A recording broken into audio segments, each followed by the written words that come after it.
Mesdames, Messieurs, le 17 décembre 2025, Grenoble s'apprêtait à vibrer au rythme de la voix d'Amir. Des centaines de fans, certains venus de Lyon ou même de Genève, patientaient devant les grilles depuis l'aube.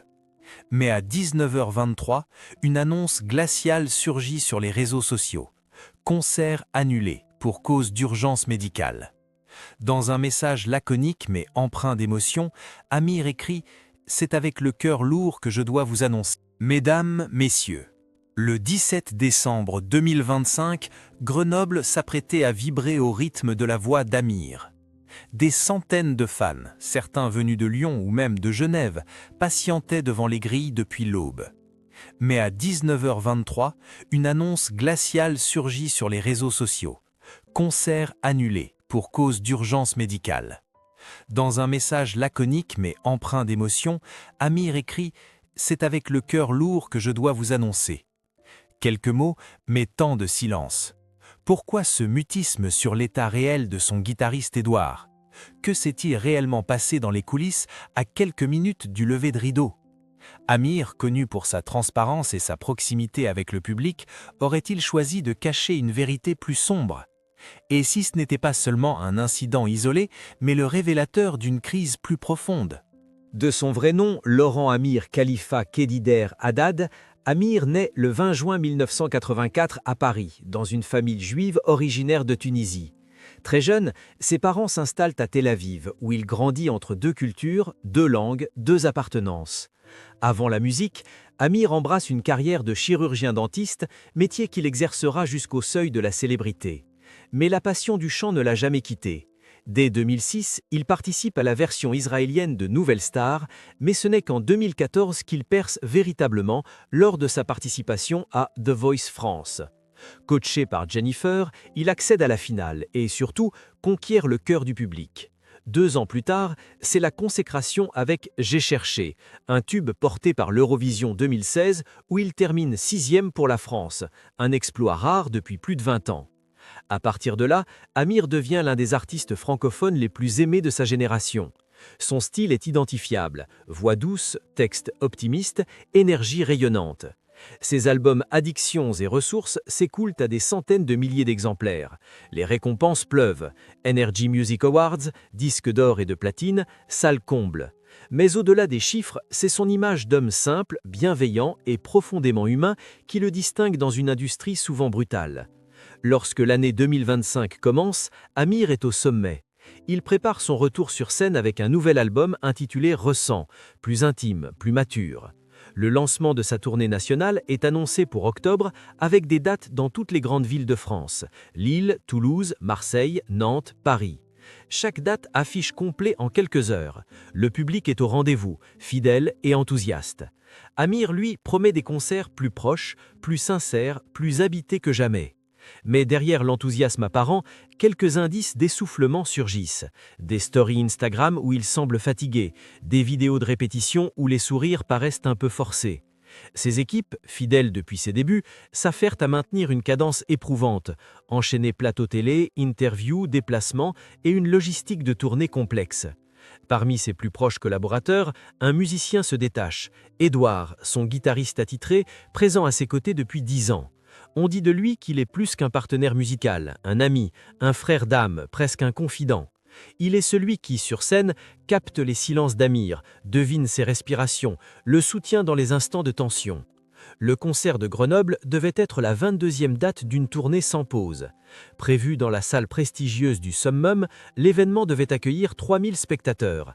Depuis plusieurs jours, la communication sur les réseaux est intense. Photos des coulisses, messages de gratitude, promesses d'un moment inoubliable. Rien ne laissait présager l'orage. Pourtant, le matin même, quelque chose vacille. Les techniciens notent un silence inhabituel chez Édouard. Certains témoins évoquent un visage fermé, une tension palpable. À midi, une réunion à huis clos se tient dans une loge. À 15h, la rumeur commence à circuler dans l'équipe. Il y aurait un problème sérieux. Mais rien ne filtre vers l'extérieur. Le public, lui, continue à affluer, insouciant, prêt à chanter à tue-tête, on dirait, ou longtemps. À 18h30, les portes restent closes. À 19h23, le message tombe. C'est Amir lui-même qui publie une note sur Instagram, X et Facebook, expliquant que pour raisons médicales imprévues, le concert est annulé. Il évoque un cas d'urgence, un cœur lourd, une décision difficile mais nécessaire.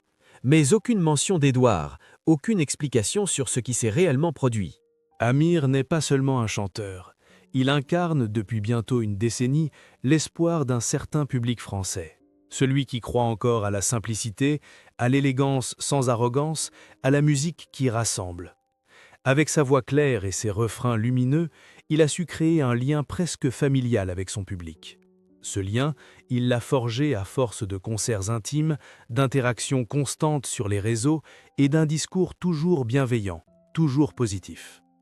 Contrairement à d'autres artistes, Amir ne s'est jamais aventuré dans le cynisme ni dans les polémiques. Il est resté fidèle à son image d'homme de cœur, de père de famille discret, de citoyen engagé mais mesuré. La tournée Ressent, amorcée en octobre 2025, représente pour lui bien plus qu'une suite logique dans sa carrière. C'est un retour attendu, après une année 2024 marquée par une pause médiatique assumée. Dans une interview donnée à RTL à la rentrée, il confiait « J'ai eu besoin de me retrouver, de réapprendre à écouter mes silences ».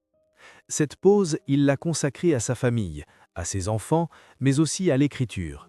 L'album Ressent est né dans ce contexte, un recueil de chansons plus dépouillées, plus personnelles, inspirées par la paternité, la fragilité, les angoisses contemporaines. La critique accueille l'album avec enthousiasme. Le Parisien salue un virage délicat mais réussi. Télérama parle d'une poésie du quotidien servie par une production sobre et maîtrisée. Quant au public, il répond avec ferveur. L'album est certifié disque d'or en 3 semaines. Les clips cumulent des millions de vues. Les dates de tournée s'enchaînent à guichet fermé. Amir semble porté par une vague de reconnaissance rare. Son nom s'impose dans toutes les émissions musicales, des plateaux de C'est à vous à ceux de Quotidien, où il chante en direct, toujours accompagné de son inséparable Édouard. C'est justement lors d'un de ses lives sur France 2 qu'un détail retient l'attention de certains fans. Amir, entre 2 morceaux, jette un regard inquiet vers les coulisses. Quelques jours plus tard, sur TikTok, une vidéo de backstage montre Édouard s'essuyant le front, visiblement mal à l'aise, tandis qu'un technicien murmure « Ça va pas fort là ». Mais rien de plus n'est dit. L'équipe d'Amir reste soudée, professionnelle, imperméable aux rumeurs. La complicité entre Amir et Édouard est pourtant connue de tous. Dans une interview accordée à Pure Charts, le chanteur évoque son guitariste comme une partie de son équilibre sur scène. Ils se sont rencontrés il y a plus de 10 ans, à une époque où Amir chantait encore dans de petits bars parisiens. Depuis, ils ne se sont jamais quittés. Édouard, silhouette discrète en coulisses, connaît chaque respiration d'Amir, chaque variation dans son jeu scénique. Leur langage est presque télépathique. On dit qu'il sait avant Amir quand celui-ci va improviser ou changer de tonalité. Cette fusion musicale est devenue au fil des années un pilier invisible de son succès. Durant la tournée Ressent, cette alchimie atteint son apogée. Les concerts, magnifiquement mis en scène, alternent moments de liesse collective et instants de recueillement. Amir se permet même d'interrompre le show pour parler à ses fans, poser des questions, partager une anecdote. Il évoque ses enfants, son rapport à la foi, ses blessures anciennes. C'est ce mélange de vulnérabilité et de maîtrise qui séduit. Il ne joue pas à être une star, il vit son art comme un prolongement de lui-même. Mais ce lien fusionnel, cette intensité constante a un prix. Les rythmes de la tournée sont infernaux, 4 villes en 6 jours, avec très peu de repos. Certains musiciens racontent avoir dormi à peine 3 heures entre 2 concerts. Et Amir, perfectionniste, s'implique dans chaque détail. Lumière, son, balance, costume, logistique. Il veut que chaque fan reparte avec le sentiment d'avoir vécu un moment unique. Cette exigence, admirable sur surface, devient un fardeau dans l'ombre. Des techniciens murmurent que l'équipe tient debout grâce à l'adrénaline et au café. Loin des caméras, la pression monte. Amir semble fatigué. Édouard, lui, devient de plus en plus silencieux. Et personne à ce stade ne pense à ralentir. Grenoble devait être un sommet, une ville symbolique dans la carrière d'Amir, où il avait donné l'un de ses tout premiers concerts, en 2015. 10 ans plus tard, il rêvait d'un retour triomphal. Tout était prêt. La scène montée, les lumières testées, les loges préparées. Mais rien ne s'est passé comme prévu. Le jour même du concert, l'ambiance dans les coulisses est inhabituellement tendue. À 14 h, selon un technicien de scène présent ce jour-là, Edward est aperçu, assis seul dans un couloir, le regard dans le vide. Quand un collègue tente de lui adresser quelques mots, il répond brièvement, puis s'éloigne sans un mot. Ce comportement contraste fortement avec celui habituellement jovial et détendu qu'on lui connaît. Un autre membre de l'équipe racontera plus tard « Il semblait ailleurs, comme s'il portait quelque chose de trop lourd pour lui ». À 16h30, alors que la balance est en cours, Edward ne se présente pas. Amir interrompt les essais, demande une pause, puis disparaît en loge. Ce qui s'y passe pendant les 2 heures suivantes reste flou. Officiellement, aucun communiqué n'est publié, mais dans le couloir menant aux loges, des voix s'élèvent, des éclats de ton. Certains parlent même d'une dispute contenue. Un agent de sécurité du summum de Grenoble, interrogé anonymement, évoquera une ambiance glaciale, inhabituellement nerveuse. À 18 h, une ambulance est appelée discrètement à l'entrée du personnel. Edward est évacué en urgence sans que le public ou les journalistes présents en périphérie ne soient informés. Amir reste cloîtré dans sa loge en compagnie de son manager et de 2 membres de la production. La décision est prise, le concert est annulé. Mais au lieu de faire une annonce publique claire, l'équipe choisit une communication minimale, un simple message posté à 19h23 sur les réseaux sociaux. Chers amis, c'est le cœur lourd que je dois vous annoncer que pour des raisons médicales imprévues, le concert de ce soir à Grenoble n'aura pas lieu. Merci de votre compréhension.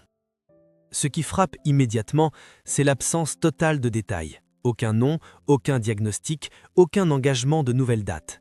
Les fans, d'abord compréhensifs, commencent à se questionner. Sur X, ex-Twitter, des hashtags émergent dans la soirée. Hashtag GrenobleGate, hashtag Où est Edouard, hashtag Transparence. Les forums de fans s'enflamment. Certains expriment leur inquiétude sincère, d'autres leur déception amère. J'ai pris 2 jours de congé, réservé une chambre d'hôtel et tout ce qu'on nous donne c'est 2 lignes, écrit une internaute. La presse s'empare rapidement du sujet. France Bleu Isère, en première ligne, tente d'obtenir plus d'informations. Mais du côté du staff d'Amir, c'est silence radio. Aucun communiqué officiel, aucun porte-parole. 2 jours plus tard, le Parisien révèle qu'Edward aurait été hospitalisé au CHU de Grenoble pour un épisode aigu de détresse psychologique. L'information, bien que non confirmée par la famille, est reprise en boucle. D'autres médias spécialisés, comme Voici ou Closer, parlent même de tentatives de burn-out, voire d'un épisode anxieux aggravé par des tensions au sein de l'équipe. Plus troublant encore, certains membres anonymes de la tournée commencent à témoigner. Un technicien affirme que depuis début décembre, Edward montrait des signes alarmants de fatigue extrême. Il se plaignait de migraines constantes, de troubles du sommeil, mais personne ne prenait le temps de l'écouter. Un autre, assistant lumière, déclare « On était tous sur les rotules, mais chez lui c'était pire. Il portait tout sur ses épaules, même ce qui ne lui appartenait pas. » Des langues se délissent aussi sur Amir lui-même. Bien que respecté, l'artiste est décrit comme obsessionnel, perfectionniste au point de l'épuisement, exigeant des répétitions à rallonge, même en jour de pause. Si cette rigueur a forgé sa carrière, certains estiment qu'elle a contribué à créer un climat de tension permanente dans l'équipe. Un échange par mail divulgué anonymement à Mediapart révèle que dès le 10 décembre, un membre du staff avait alerté la production sur l'état d'Edward. « Il est au bout du rouleau, si on ne fait rien, ça va exploser. » La réponse aurait été « Il faut tenir jusqu'à Lyon, après on verra ». Alors, le drame était-il évitable? Pourquoi avoir attendu qu'Edward s'effondre pour réagir? Et pourquoi avoir choisi de taire son nom, son rôle, sa souffrance? Amir, pour sa part, ne s'exprime plus publiquement durant près d'1 semaine. Ce silence alimente toutes les spéculations. Certains fans fidèles continuent de le défendre, invoquant le respect de la vie privée. Mais d'autres, plus critiques, dénoncent une gestion de crise opaque, déconnectée de l'image d'honnêteté qu'il a toujours véhiculée. Dans une vidéo TikTok devenue virale, une fan en larmes conclut « On ne demande pas des excuses, on demande juste la vérité ». Et c'est peut-être là que le scandale prend racine, non pas dans l'accident lui-même, mais dans le sentiment qu'on a voulu cacher, contrôler, étouffer. comme si le système Amir, si soigneusement construit, ne pouvait tolérer la moindre faille. Les jours qui suivent l'annulation du concert de Grenoble sont marqués par un silence pesant. Aucune image d'Amir, aucun message d'Édouard. La tournée est suspendue temporairement, selon un bref poste de l'agence de production, mais aucune nouvelle date n'est proposée. Pour la première fois depuis ses débuts, Amir se retire sans un mot. Ce silence, dans une époque saturée de communication, sonne comme une absence volontaire. Mais dans les coulisses, la tension est palpable. Le 20 décembre, un collaborateur anonyme confie à France Info « Amir vit très mal ce qui s'est passé. Il se sent responsable. Il aurait aimé protéger Édouard, mais il ne l'a pas vu venir. » D'autres évoquent une profonde remise en question. Amir se serait isolé dans sa maison du Sud-Ouest, refusant tout contact médiatique. Même ses proches amis du milieu, comme Kenji Girac ou Slimane, ne parviennent pas à le joindre. Pendant ce temps, Édouard, hospitalisé à Grenoble pendant 3 jours, est transféré dans une clinique spécialisée à Lyon. Son état, bien que stable, nécessite un suivi psychologique intense.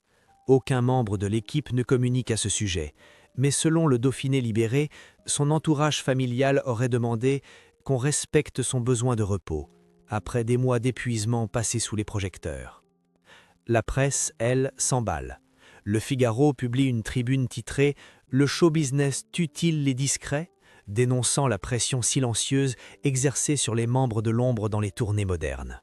Libération, de son côté, pointe du doigt une nouvelle forme de violence, celle du positivisme obligatoire, imposé aux artistes par les réseaux et la scène. Tout doit briller, même quand tout s'effondre à l'intérieur. C'est dans ce contexte que certains fans, déboussolés, prennent la parole. Des vidéos circulent sur YouTube, des montages de concerts passés accompagnés de commentaires nostalgiques. On pensait qu'ils allaient bien, mais peut-être qu'on ne voulait pas voir. D'autres expriment leur colère. On nous a vendu du rêve et on découvre une réalité plus sombre, plus dure. Le 23 décembre, soit 6 jours après le drame, Amir sort enfin de son silence. Une courte vidéo, les traits tirés, filmée visiblement sans maquillage ni mise en scène. Il déclare « J'ai eu besoin de temps. Je ne voulais pas parler trop tôt, parce que les mots parfois trahissent. Ce qui s'est passé à Grenoble nous a tous bouleversés. Édouard est un frère, et je n'ai pas su voir sa souffrance. C'est ma plus grande blessure. » Pas de justification, pas de stratégie de communication, juste une voix tremblante, des silences, une larme contenue. Et cette phrase qui résonnera longtemps. « J'ai construit une carrière sur la lumière, mais j'ai oublié que l'ombre fait partie de la scène aussi. » Dans les heures qui suivent, les réseaux se remplissent de messages de soutien. Les hashtags changent de ton. Hashtag Courage Amir, hashtag On est avec Édouard, hashtag Repose-toi. La colère se mue en compassion. On ne demande plus de compte, on accepte le silence, le temps, la fragilité. Une forme de maturité collective, presque rare dans le monde ultra rapide de la musique populaire. Mais pour Amir, quelque chose s'est brisé. Il annule toutes les dates de janvier. La tournée Ressent, prévue jusqu'en mars, est suspendue sine die.